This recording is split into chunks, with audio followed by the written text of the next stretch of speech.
Did you guys enjoy the sacred arts? How many of you only now understand a deity, how much it takes? Understand? It's not. When you see in the stage, you take it for granted. Only when you see how much it takes, you can understand. The effort goes behind the whole thing. So, any question you have about sacred arts, you can ask, I'll answer. I'll answer all your questions. See, I am very clear, only by reviving the temple traditions, we can revive the whole spiritual legitimacy of Hinduism. We can bring spiritual legitimacy to Hinduism, and we can revive the whole science of enlightenment. So, yes, get the mic and ask questions. Yes, go ahead. Swamiji, how did you learn the science of making the deities? See, I am born and brought up in a village which is one of the world's largest Shiva temple. The Tiruvannamalai, now it is town. In those days it was a village which has the tallest Shiva temple tower. It is 218 feet tall tower. And so I was born and brought up in that village. So the moment I open my eyes in the morning, I see temple. Till I close my eyes, I see temple. I lived there. So naturally, I mastered the science just by growing up there. Wonderful. It is like when you are in a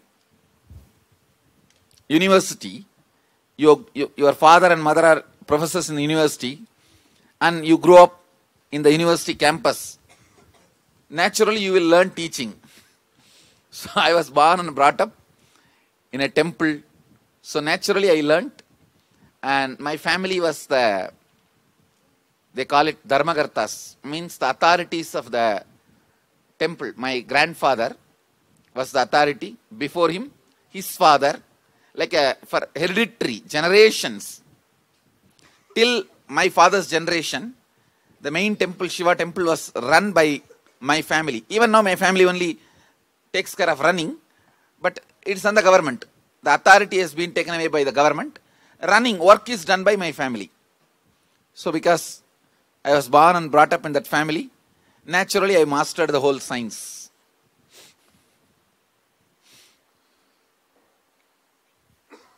One thing I can tell you, in the modern day you will not find such authentically made deities anywhere. Because most of the abroad temples, somebody orders, somebody makes, somebody installs, somebody worships. There's no coordination end to end. Understand? The who orders doesn't care about what is ordered. Who pays doesn't care about what for he is paying. Who makes doesn't care about who is going to worship. Who worships doesn't even know who paid, who ordered, who made. So, it's like a first time the whole thing falls into one coordination, which is a large effort. If you see, you will understand the amount of effort goes on behind the whole thing. Go ahead. Yes. Hello, Swamiji. First of all, it's an amazing effort, and the finish is unbelievable. It's so smooth. The sculptures, it's unbelievable. Excellent workmanship. My question is: are you planning on using 3D printers to make the wax models? So No. I am trying to become more and more traditional.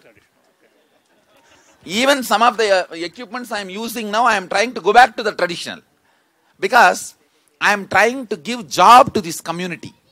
See, when British came, they broke 3 communities. 3 communities are the backbone of the Indian tradition. One, Brahmins, who keep this Vedas, Puja, whole tradition alive. The knowledge alive. Second, Vishwakarmas, who make all these temple, deities, all that. Third, Saiva Velalar, who are the sannyasis who manage all the mutts and monasteries and adhinams. These three community only they broke. Now I am trying to revive all these three communities' work, giving them legitimacy about their identity. So I am trying to revive all these three community, doing the job. I am also employing only that community people to make these deities, so that their community gets back to the tradition. Their community feels confident that there is a future in this field. There is a future in this field. Do you know? 80% of the Brahmins have left Vaidikam, which is their life, and become now software engineers, and they left the whole tradition. And Vishwakarmas, 90% left this tradition. Mudaliyars, Saiva Velalar, 99.99% left the sannyas lifestyle. See, in Tamil Nadu, 4,000 adhinams are there. And 3,700 adhinams, Mudaliyars only can sit as Bidadi with the Saiva Velalars. Totally, for that whole thing, there are only 18 sannyasis. In that 18, 9 are in Dhyanapetham. Only another 9 is there outside. So that each community not doing their responsibility is the reason for the collapse of the Vedic tradition. So I am trying to revive the Vishwakarmas doing this job with confidence, building temples. The Brahmins taking up Vaidikam, and the Saiva Velals taking up sannyas. I am trying to revive all that back. So I will not go for mechanization, I will go for traditionalization. For my capacity, for my ability, 20 hours a day I am working and making things happen. As on now, we are making deities for more than 300 temples. 300 temple orders are either delivered or getting delivered. How much would you think to build a temple would be? Like it depends on the size. We have, you are from where? I'm from Perth, Australia. So, it depends on the size. I can't say anything standard. You can build in $500,000 and you can build in $1 billion. Both. It's up to your decision and size. See, there are standard sizes. The moment you decide your budget, based on that, the size is fixed. Then, from scratch, the whole thing gets done here and gets shipped and assembled there. That's the way we do here. Beside our deities, we have a picture of deities. So, has to be? Can we pray to that? See, actually, even picture of deity, only if the prana pratishtha is done, it holds power. Otherwise, good art piece. Like your own devotion will bring result. But if you want the deity to be speaking, the picture to be speaking, as an independent intelligence, it has to be energized. Okay, I have one doubt. I have your Varaga Murti picture, big one at home. I'm not very sure. It was given to me through somebody. I got it as a gift. So what I am saying, if that person received it from me, whether he has energized it or not, you should know. And if he has not abused and handed over to you, great. But I always feel that you talk to me through your devotion you will have. But the deity prana pratishtha is separate science. Or even if you bring it in two-way, I can do it. Oh, thank you, Swami. I'll do that. Bring it in two-way, I'll do it.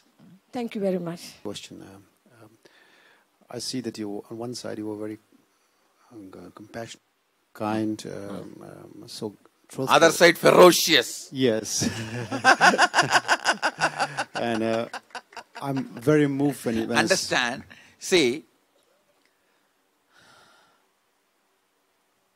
either my compassion or ferociousness, just to remind you your original state. I like the compassionate one.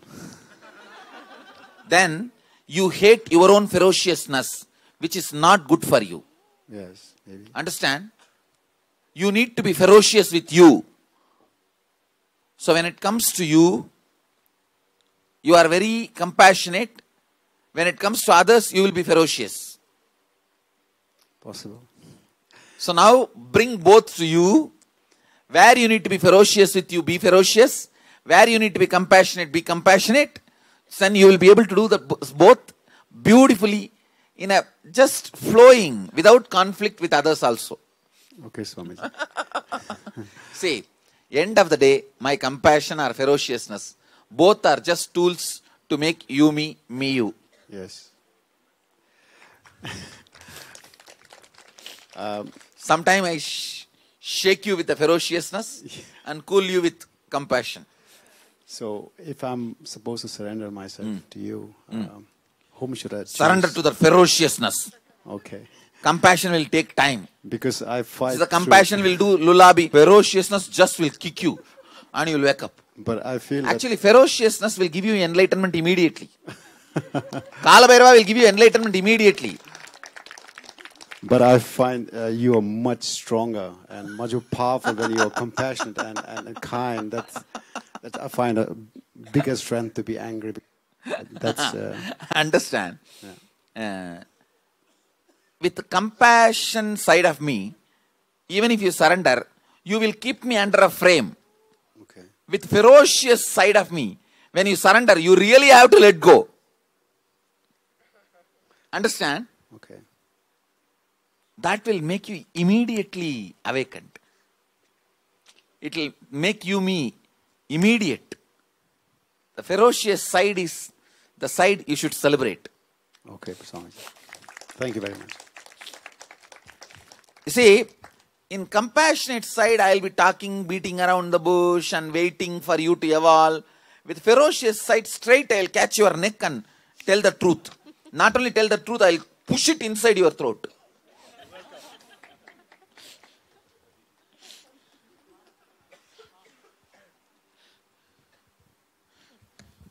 Nithyananda Swamiji, I wanted to say thank you for 2 years back. I came for Inner Awakening for 6 or 8 days.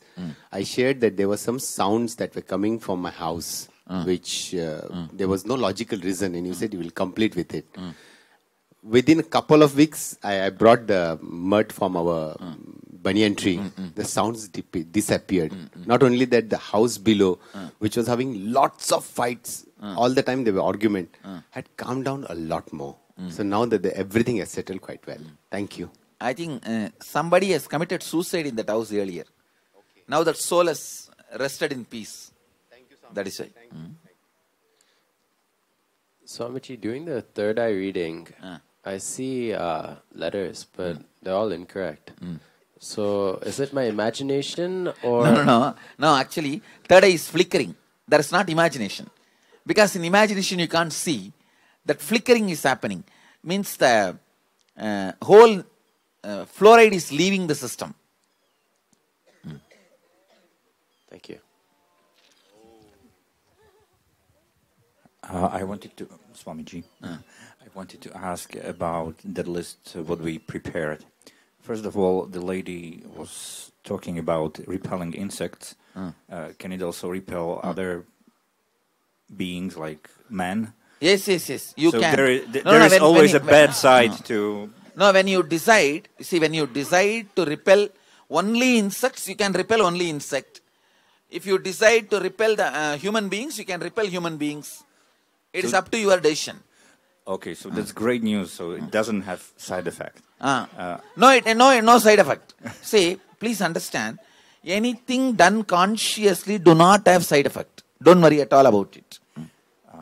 My other question would be, should anyone go to Nithyanandaham again, go through the same process? Actually, what you are going through here, 10 days is a short version of Nithyanandaham.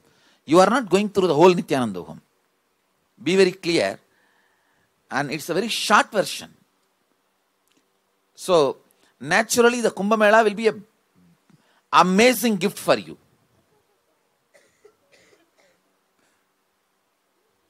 Understand? See, now what you are going through, I should say, only the few process of Nithyanandaham you are going through, in very small number of days. Their full 21 day and 70 different initiations. So naturally it will be a extreme gift, extraordinary gift. Understand, thank you. And moreover, you see, there are some high level, peak level initiations needs an ambience of that peak energy. There, that 21 days, the Guru energy, Jupiter, will be in high. So that ambience helps for that higher level initiations. So if you can make the 21 days, make it. That's a big gift you will give it for yourself. Thank you. And that is why, that is why Mahadeva says, those initiation has to be given as a gift. There should not be any money commitment. Because best things, he always gives it as a gift. Thank you. When he specially says, those initiations have to be given by a master without asking anything in particular. It is up to the disciple to reciprocate he makes a clear rule. So those initiations are something really wonderful and to be enjoyed.